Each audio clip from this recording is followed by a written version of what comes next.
welcome back to the Niagara Learning. So today we've got some IO products just arrived that we're actually going to connect up and configure. So we've got at the bottom there an 8i, so analog input 8. Then we've got the DI16, digital input 16, an analog output 8, and the top one is a digital output 16. And then of course we've got the connections because it's DIN rail mounted. So I'm going to unback these and come back to you in a moment. So this is one that I've just unpacked. It comes in a sealed box. Got a seal there. And I've just opened that up. And at the bottom we've got the connection there that goes on the DIN rail, and that's a module, and the dip switch settings are here. So let's connect all these up on the DIN rail and go from there. So I've added in this resistor, as you can see it there on the A and B, and that's the slide basically that goes into the modules clip onto. So you take a module and it will clip onto this underneath there, like so, and each one's got a different address. So that's address 1. Look at this, that's address 2, that's address 3, that's 2 and 1 up, and that's address 4. You can get a clearer picture of that. There we go, yeah, address 4. So let's put them on the DIN rail. I'm just on BMS Parts website because I wanted to know what plus was, and plus is the A on here. So what's marked as an A is actually the plus, and what's marked as a B is actually the minus. So that's why I was just looking at the data sheet while I'm wiring that up. You can see that the unit from the picture, that the plastic bits are fitted on the DIN rail. I'm now going to mount the IO on there. So we've got the IO connected. You can see the modules, the orange, black, green and blue, and they are connected directly to the iSMA controller on COM2. And then we've also got some iSMA modules, an 8i, an 8u and a 4a and a 4u module.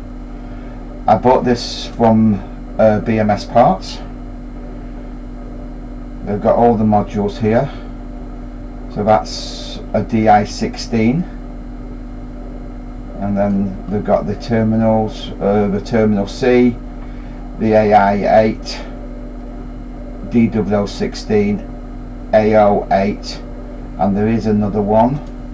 I click on that one, I think it's a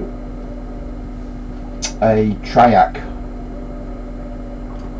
That's a triac one, which I would not use, I don't think, but they do have a triac version. And if we open up the data sheet for that, so that's a triac, that's your connections. Externally supplied 24 volts AC in there if you want to put 24 volts AC. Put them in them terminals there. And just a bit of details there on the triac. And then there's a data sheet. Scroll down, you can see the data sheet, the Modbus registers and the data sheet down there that you can download. Terminal C, that will just take you to the terminal C, which you can have as many, well, up to 32 modules, but you need at least one of these to put the connections, the A and B and the plus and the minus connections to. So that's a must. And you can see on the picture that I've connected that up as well. So now I'm going to get the iSMA up and working and see whether we can communicate to them. I am in the software manager, and what I'm going to do now is install the drivers for the new modules that I've got, as well as iSMA, because iSMA's not on this station as well. So let's go to click on that, and then click on iSMA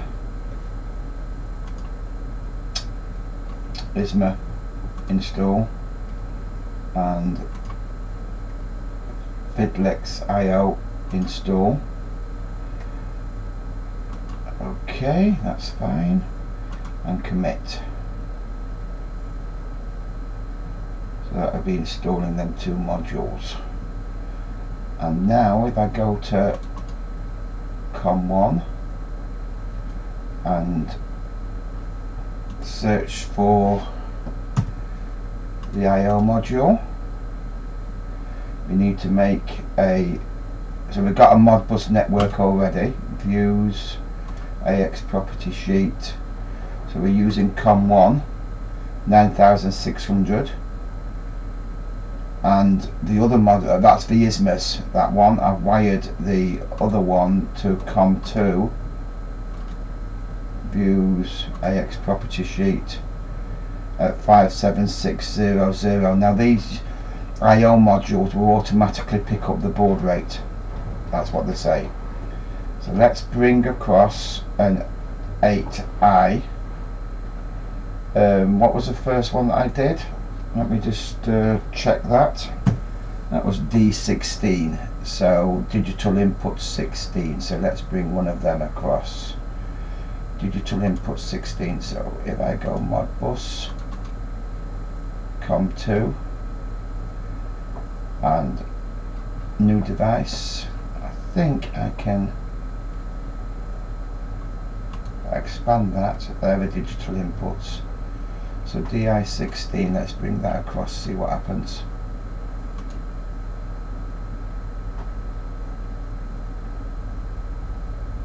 That's DI16, and we know that is COM port 1, views, AX property sheet. Okay. So I think I've got to do a device first. So let's delete that. Go to COM2, new, number to add 1, starting address 1, and this is going to be the DI16.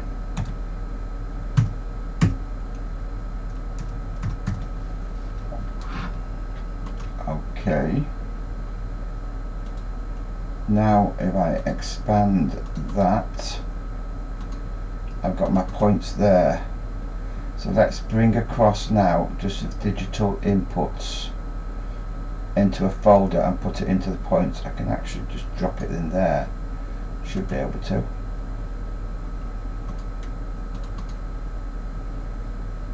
And they're all false at the moment. So let me short out a digital input. So that's digital input 1 shorted out, as you can see, and we've got the true there.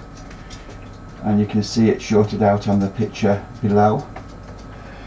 Okay, I'm going to play with this a bit more and then I'll do another video, but that's how we set it up anyway, and we can move forward with other of the other 3 modules later on. Thanks for watching.